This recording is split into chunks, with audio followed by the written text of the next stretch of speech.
প্রিয় দর্শক, সবার প্রতি শুভকামনা জানিয়ে শুরু করছি এনটিভি নিমন্ত্রণে। আপনাদের সঙ্গে আছি আমি নুহাত সাওম।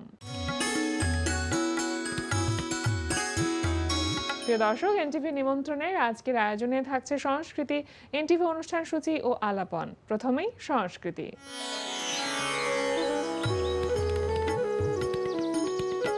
লালমাটিয়ার ভূমি আর্ট গ্যালারিতে অনুষ্ঠিত হচ্ছে 10 জন শিল্পীর দলীয় চিত্রকলা প্রদর্শনী কনফ্লুয়েন্স। প্রদর্শনীতে শিল্পীদের ওয়াটার কালার ও মিশ্র মাধ্যমে আঁকা 57টি চিত্রকর্ম স্থান পেয়েছে। প্রদর্শনী চলবে 15 জুন পর্যন্ত।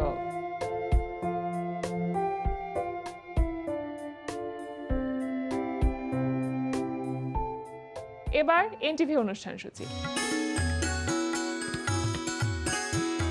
এবার জানিয়ে দিচ্ছি এনটিভির আজ রাতের বিশেষ বিশেষ অনুষ্ঠানগুলির সময়সূচি। সন্ধ্যা 6:15 থাকছে সমসাময়িক বিষয় নিয়ে অনুষ্ঠান সংলাপ প্রতিদিন।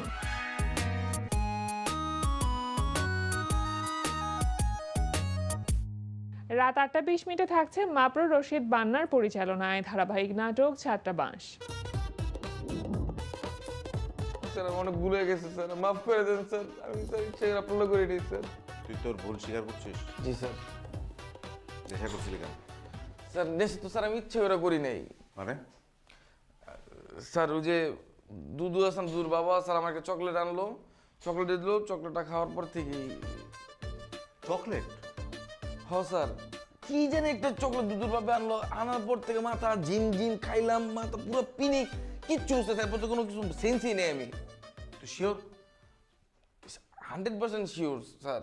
আমি স্যার কোনো সেন্স ছিলই না এটা খাওয়ার পরে, উল্টাপাল্টা শুরু করি। রাত 9টায় থাকছে অনুষ্ঠান স্যান্ডালিনা গ্ল্যামার ওয়ার্ল্ড।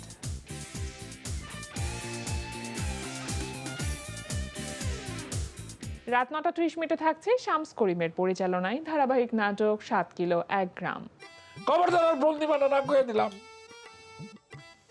কারা ফোন দিছে? মায় না? আর কি কোনো লাশ শর্মা আছে? থাকলে ফোন দিত। কইছি দেওয়াস না 100 না শুনাই দিছি। একদম 100 কইছে আব্বা, দরকার আছে। তোর বেচা কিনা কেমন চলতেছে দোকানে? চলতেছে আব্বা কোনো মতো। ও ভালো কথা, ওই আজকে না ওই মাস্টার কাকার মাইয়া লাবণ্য ও দোকানে আইছিল। লাবণ্য ছিল আমাকে দোকানে? কেন কেন ছিল? আর কে, এই তুমি যে এই অফিস থেকে লোন তুলছো না, ওই অফিসেই নাকি ওই লাবণ্য আছে। আর লোক বদল হয়েছে, এখন থেকে নাকি লাবণ্য কিস্তি তুলতে আইব। ও তাইলে ভালোই হয়েছে। ভালো হয়েছে না ছাতা হয়েছে? রাত 11:30 সরাসরি সম্প্রচার হবে টক শো এই সময়।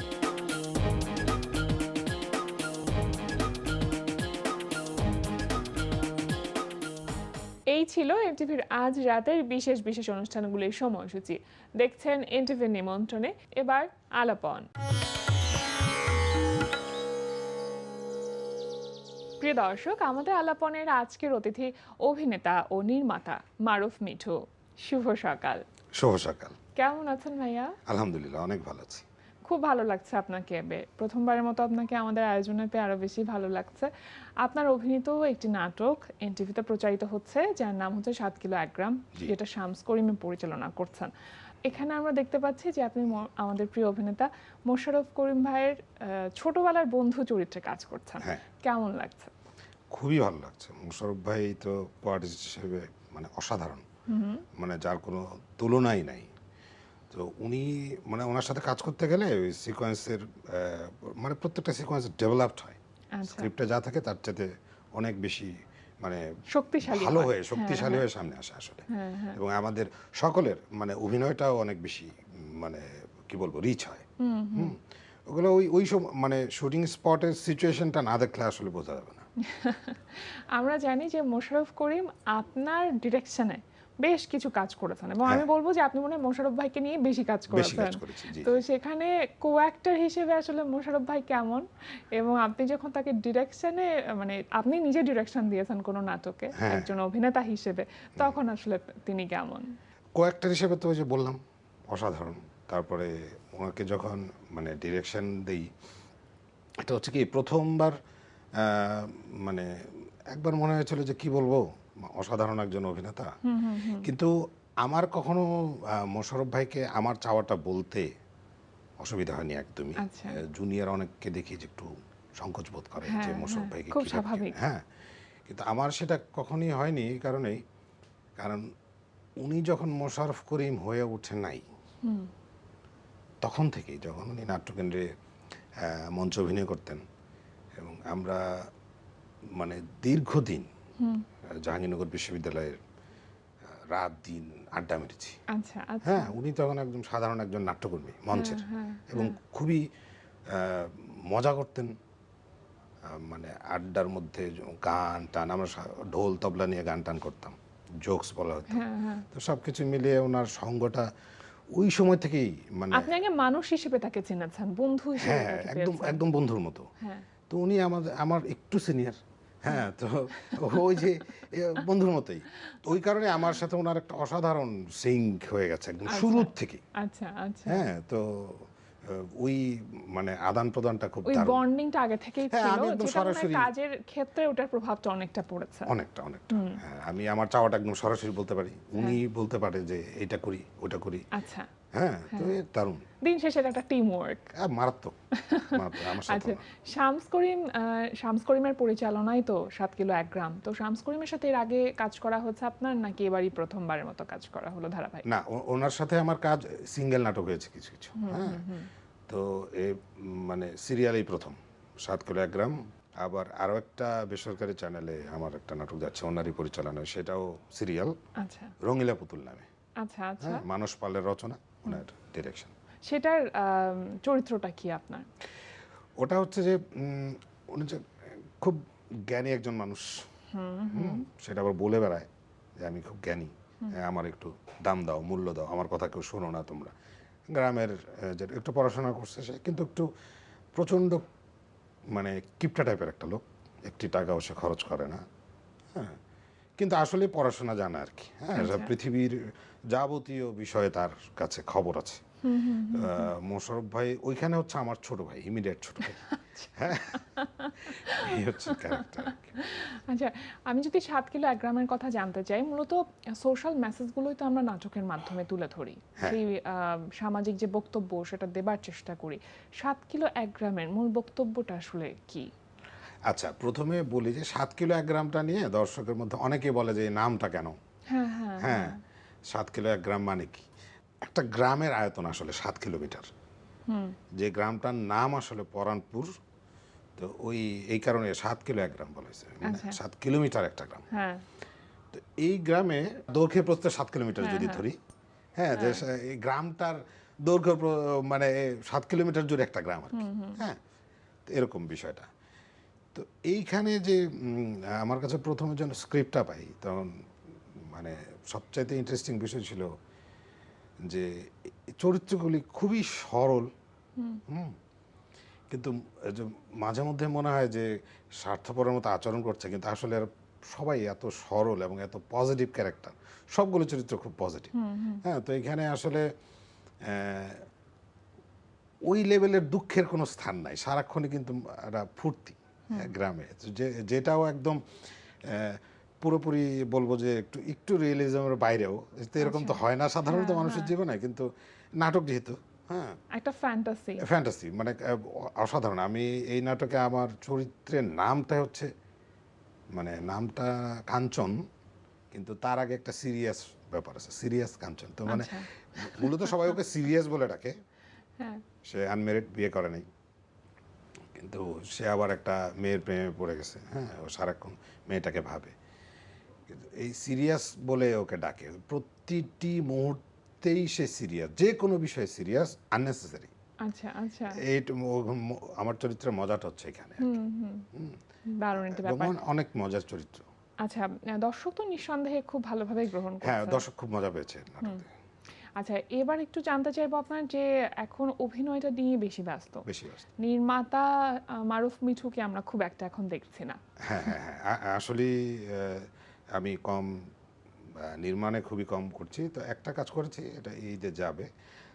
আমার নির্মাণের প্ল্যানটা কি সামনে আরেকটু বাড়বে। আচ্ছা। আরেকটু বাড়বে। এখন যেহেতু অভিনয়ে আমার অভিনয় জীবনটা অনেক আগেই শুরু হয়েছিল, মাঝখানে 8 থেকে 10 বছরের একটা গ্যাপ আছে। আবার শুরু করেছি আমি। হ্যাঁ, তো এখন এই জায়গায় একটু সময়টা দিতেই হচ্ছে, কারণ যারা আমাকে ডাকছে তাদেরকে তো আমি না বলতে পারবো না এই মুহূর্তে।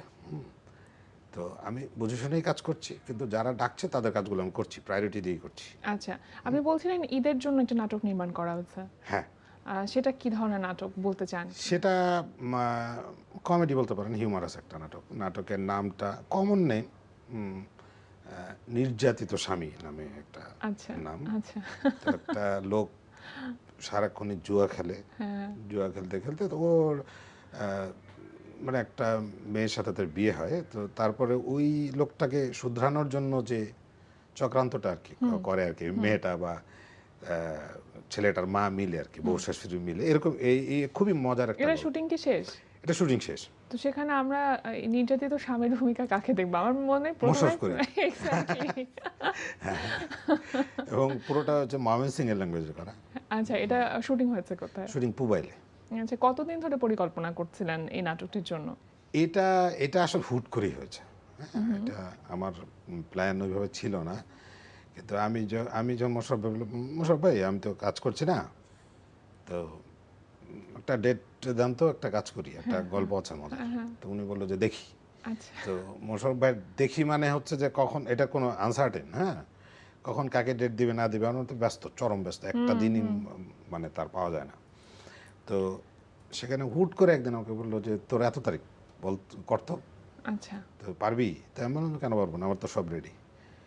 তারপরে উনি কাজ করলেন, মানে একটু তাড়াহুড়ো করেই, কিন্তু যেহেতু স্ক্রিপ্ট আগে রেডি ছিল সেই জন্য আমার সমস্যা হয়নি। মানে প্রি প্রোডাকশন ভালো থাকলে হ্যাঁ, আমি তো জানি যে আমার সব রেডি ছিল, হ্যাঁ। সো মোশাররফ ভাইয়ের ডেট পাওয়াতে আমি খুব সহজে করে ফেলতে পারছি। বাহ। এটা ঈদে দেখবো, তারপর নিশ্চয়ই এটা নিয়ে আরো পরবর্তীতে কথা বলবো। হ্যাঁ, হ্যাঁ, একটু জানতে চাই যে আপনার ছোটবেলাটা কোথায় কেটেছে বা কেমন ছিল সেই সময়টা, শৈশবটা? শৈশব তো অসাধারণ ছিল। আমার ছোটবেলায় আমি উত্তরা, এখন যেটা কি বলবো, উত্তরা 9 নম্বর সেক্টর যেটা, বা যদি বলেন আব্দুল্লাহপুর যেটাকে বলে, এখানেই আমার জন্ম। আমি এখানকার লোকাল। হ্যাঁ। তো এখানে আমি ছোটবেলায় দেখছি যে এখানে তো এটা তো একদম গ্রামের মতোই ছিল। হ্যাঁ। তো আমি কিন্তু ওইভাবেই বেড়ে ওঠা এখানে। চোখের সামনে উত্তরা মডেল টাউন হয়ে গেল এখন, মানে হতে হতে মানে আমি উত্তরাতে তো একদম পয়দা হতে দেখছি আর কি, যে চোখের সামনে এটার কি বলে বুলডোজার দিয়ে গাছপালা, মানে গ্রাম থেকে উত্তরা কিভাবে শহর হয়ে মানে গেল, নগরায়নটা, রূপান্তরটাই পুরো দেখেছেন রূপান্তরটা, নগরায়নটা আমার চোখের সামনে। এবং আজকের এই মানে আজকের যে পরিস্থিতি আর কি উত্তরার, হ্যাঁ, এগুলো বিস্ময়কর লাগে আমার কাছে। হ্যাঁ হ্যাঁ। হ্যাঁ, আমি হচ্ছে যে নদীতে সাঁতরাইছি কিন্তু, আচ্ছা। হ্যাঁ, তো এরকম বিষয়গুলো এরকম ছিল। আচ্ছা। টঙ্গী নদীটা মানে আমার চোখে পানি চলে আসে। টঙ্গী নদী আমরা দেখছি, টঙ্গী নদীর পানি আমি খেয়েছি। আচ্ছা। এত এত ফ্রেশ পানি ছিল একটা সময়। হ্যাঁ। হ্যাঁ, সেই প্রকৃতি কি আপনাকে সবসময় মানে ভাবুক করে তুলতো? হ্যাঁ, মানে আমি তো অনেক কিছু- ধরুন যে আমার উত্তরের বিভিন্ন জায়গায় যখন হাঁটি, তখন ওই জায়গাটা কেমন ছিল এটা তো আসলে অসম্ভব। চোখের সামনে দেখতে হ্যাঁ, পান এখন। এটা আমি তো দেখতেই পাই। হ্যাঁ, কিন্তু এই যে একটা ক্রিয়েটিভ সেক্টরে কাজ করা, সেটা তো নিশ্চয়ই প্রকৃতির একটা নির্দেশ তো থাকেই, কিন্তু কিছু মানুষের ইন্সপিরেশনও থাকে। হ্যাঁ, হ্যাঁ। তো সেটা কেমন ছিল আপনার ক্ষেত্রে? না, সেটা তো আছেই। ধরেন যে আমার একটা জিনিস কি, আমাকে যেটা মানে আমি একদম কনফিডেন্টলি বলি যে অনেকে আছে না যে বলে অনেকে যে গ্রামটা বুঝে উঠতে পারে না, শহর তো আমরা শহরে থাকি, শহর বুঝি। আমি গ্রামটা খুব ভালো বুঝি, গ্রামটাও খুব ভালো বুঝি। আমি মানে আমি প্রচণ্ড গাছপালা চিনি, আমি পাখি চিনি, আমি মাছ চিনি, মানে আমি ওগুলো খুব ভালো চিনি, প্রকৃতির খুব কাছাকাছি আছি। এইটার একটা বড় অবদান আমার জীবনে হচ্ছে। আমি তো পড়াশোনা করেছি, লাস্টে মাস্টার্স করেছি জাহাঙ্গীরনগর বিশ্ববিদ্যালয়ের নাটক ও নাট্যতত্ত্ব বিভাগে। সরাসরি সেলিম আলদিন স্যারকে পেয়েছি, ডক্টর বাহ, সেলিম আলদিন। বাহ।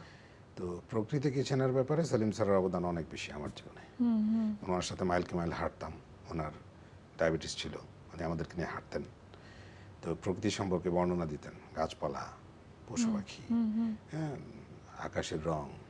জাহাঙ্গীরনগর বিশ্ববিদ্যালয়ের নাটক ও নাট্যতত্ত্ব বিভাগে পড়বার জন্য মানে একটা তো সিদ্ধান্ত নিতে হয়, সেই সিদ্ধান্তের জন্য আসলে কারণটা কি ছিল বা লক্ষ্য তো থাকে জীবনের একটা, সেই সময়টাতে লক্ষ্য কি ছিল? আচ্ছা, সেটা হচ্ছে, এটার কারণটা বলি। কারণটা হচ্ছে যে আমি যখন এসএসসি শেষ করলাম, না এসএসসি শেষ করি নাই তখনও, হ্যাঁ এসএসসি শেষ করেছি, তখন জানতে পারলাম যে উত্তরায় একটা নাটকের দল আছে, উত্তরা থিয়েটার নাম, আচ্ছা, যেখান থেকে আমার অভিনয়ের কি শুরুটা বলবো, হলো। একদম শিক্ষা জীবন শুরু আর কি। তো ওখানে গেলাম, দেখলাম যে একটা রিহার্সাল হচ্ছে, হ্যাঁ আমার মনে আছে এখনো। তো অমৃত অতীত নামের একটা নাটক, এটা শো হবে। তো আমি জানতাম না কোথায় শো হবে বা তারা কী করে, আমি জানলায় দাঁড়িয়ে দেখছিলাম। তো তখন ওই ভিতর থেকে একজন ডাকলো, তা আমাকে বললো যে এই তুমি আক্তার মাস্টার সাহেবের ছেলে না, মানে আমার আব্বা আর কি, উনি টিচার ছিলেন। তা আমাদের এখানে আব্বাকে আক্তার মাস্টার নামেই অনেক, মানে ম্যাক্সিমাম মানুষ চেনে এখনো। তা আমি বললাম জি, বসো, কি বিষয়ে? তা আমি বললাম যে একটু দেখতে আসছে, নাটক করবা? তোমার আব্বাও তো করতো, আমার বাবাও ছিল। আচ্ছা, হ্যাঁ আচ্ছা, আচ্ছা ঠিক আছে, দেখো ভালো লাগলে বলো, তোমার আব্বার কাছে আগে জিজ্ঞেস করবা যে হ্যাঁ এটা হ্যাঁ, কিন্তু permission এখানে নিয়ে সময় আসো। দিলে কিন্তু রেগুলার দিতে হবে। তারপরে আমি সময় দেওয়া শুরু করলাম, হ্যাঁ। আব্বাকে বললাম হ্যাঁ কোনো অসুবিধা নেই। আচ্ছা, এটা সেখান থেকে SSC কিন্তু পরীক্ষার শুরু, পরেই? হ্যাঁ একদম এসএসসি পরীক্ষার পরেই। হ্যাঁ আচ্ছা। তারপরে 90-তে এরশাদ বিরোধী আন্দোলনে আমরা প্রথম নাটকের, আমি হ্যাঁ, একজন তখন তো অভিনেতা, নাট্য দলগুলো এবং সক্রিয় ভূমিকা পালন একদম করেছে। টিয়ার হ্যাঁ। গ্যাস, পুলিশের লাঠি সব কিছু খাইছি। ওইখান থেকে আস্তে আস্তে যখন জানতে পারলাম যে নাটকের উপর একটু পড়াশোনা করার, কোথায় এটা কি করব, নাটকের উপর আবার এত পড়াশোনার কি আছে, পরে জাহাঙ্গীরনগর বিশ্ববিদ্যালয়ের খোঁজ পাওয়া এবং সেখানে এই পরীক্ষা দেয়া, ভর্তি পরীক্ষা দেয়া এবং সেখানে টিকে যাওয়া। সেখানে গিয়ে দেখলাম যে ওরে বাবা, আরো বড় একটা হ্যাঁ, জায়গা, বড় পরিসর। হ্যাঁ ওই শুরু তখন কি করলাম। অভিনেতা হতে চেয়েছিলেন নাকি নির্মাণে আকর্ষণটা বেশি ছিল? আমার অভিনয়ের প্রতি ঝোঁক ছিল বরাবর, অভিনয়ের প্রতি ঝোঁক ছিল, ওখানে অভিনয়টাই করতে চাইলাম। পরে অভিনয় তো ওখানে অসংখ্য নাটক আমি অভিনয় করেছি, ডিপার্টমেন্টের যত নাটক আছে, হ্যাঁ ওখানে তো অনেক শো হয়, পরীক্ষা হয়, শো হয় না, তো ওইখানে আমি অনেক নাটক অভিনয় করেছি। আমি সেলিম আলদিন স্যারকে বললাম, স্যার আমি তো অভিনেতা হতে চাই, মাস্টার্সে তো আমাদের একটা আলাদা একটা বিষয় বেছে নিতে হয়, ডিরেকশন, রাইটিং, অ্যাক্টিং। তা আমি বললাম যে আমি অ্যাক্টিং নেবো। না তুই অ্যাক্টিং নিবি না। আমি কী করবো? বলে যে তুই ইয়ে কর, রাইটিং, আচ্ছা, যে আমার সাথে থাক, তুই লিখবি ভালো। আমি স্যার আমি ভালো লিখবো না। ওনার কারণে আমার মাস্টার্সটা কিন্তু হচ্ছে রাইটিং, আমি কিন্তু সব কিছু মিলিয়ে ঝিলে আছি। হ্যাঁ রাইটিংয়ে বের হয়ে এসে করলাম ডিরেকশন, আবার শুরু করলাম ডিরেকশন। তো ডিরেকশনটা হুট করে আসলাম একটা বিশেষ কারণে, যেটা কারণটা আমি এখন বলতে চাই না একটা, কিন্তু ডিরেকশনটা করার পরে এত বেশি এনজয় করলাম ব্যাপারটা, নাহলে হয়তো আমার ওই ডিরেকশনটা আর করা হইতো না। আমি মানে দারুণভাবে অ্যাক্টিং এবং ডিরেকশন দুইটা মানে প্যারালালে এনজয় করি আসলে, আচ্ছা, দুইটাই। আচ্ছা। আমি যখন মানে ডিরেকশন দিই, দুটার মধ্যে যে কোনো একটাকে বেছে নিতে বললে আপনি মনে হয় সেটা না পারবেন না না, আমি বেটার হচ্ছে লেখার চাইতে দুইটাতে, বাকি দুইটাতে বেশি Comfortable। কমফোর্টেবল। সব ডিরেক্টরদেরই একটা আলটিমেট ড্রিম থাকে, নিজের একটা সিনেমা বানাবে। আপনার ক্ষেত্রে নিশ্চয় তার ব্যতিক্রম না। একদম ব্যতিক্রম তো নাই, ড্রিম তো আছে, এখনো আছে। আমার একটা কাজ প্রায় হয়ে যাচ্ছিল, এটা এখনো গোপন, এটা কেউ জানে না, এখানেই প্রথম বললাম। মানে আমার একটা মানে দারুণ একটা গল্প, তো এটা একটা প্রক্রিয়ার মধ্যে দিয়ে গিয়ে প্রায় হয়ে গেছিলো, অল্পের কারণে হয় নাই। নানান জটিলতা থাকে না, অনেক কিছু থাকে, ভাগ্য থাকে, পলিটিক্যাল ইস্যুস, মানে পলিটিক্যাল ইস্যুস মানে কোন অর্থে, কোনো দেশের রাজনৈতিক পরিস্থিতি চেঞ্জ হলে যেটা হয় ওইরকম কিছু ব্যাপার থাকে, কারণ অনেক মানুষ জড়িত থাকে তো একটা সিনেমায়। হয়নি, হবে ইনশাল্লাহ, আমার তো একটা ড্রিম তো আছে, সিনেমা একটা করবো ইনশাল্লাহ। অবশ্যই আমরা চাই আপনার সেই স্বপ্নটা পূরণ হোক এবং আপনার স্বপ্নের মাধ্যমে আমরা যেন আসলে ভালো কোনো সিনেমা দেখতে পারি, সেই প্রত্যাশাও থাকলো। আজকে আমাদের আয়োজনে এরশাদ খান এত চমৎকার করে গল্প করলেন, খুব ভালো লাগলো। ভালো থাকবেন সবসময়। অনেক অনেক ধন্যবাদ আপনাকে। আপনাকে অনেক ধন্যবাদ। প্রিয় দর্শক, আমরা চলে এসেছি অনুষ্ঠানের শেষ প্রান্তে। অনুষ্ঠান সম্পর্কে আপনার মতামত জানাতে মেইল করুন ntvnimontrone@ntvpd.com। বিশ্বের যে কোনো প্রান্ত থেকে যে কোনো সময় এনটিভি নিমন্ত্রণে দেখতে ভিজিট করুন আমাদের পূর্ণাঙ্গ ওয়েব পোর্টাল www.ntvpd.com। এছাড়া এনটিভি সব জনপ্রিয় অনুষ্ঠান ও খবরের আপডেট পেতে ভিজিট করুন আমাদের ইউটিউব চ্যানেল ও ভেরিফাইড ফেসবুক পেজে। সবার মঙ্গল কামনায় আজকের মতো এখানেই শেষ করছি। সবাই ভালো থাকুন, সুস্থ থাকুন, সুন্দর হোক আপনার প্রতিটি মুহূর্ত।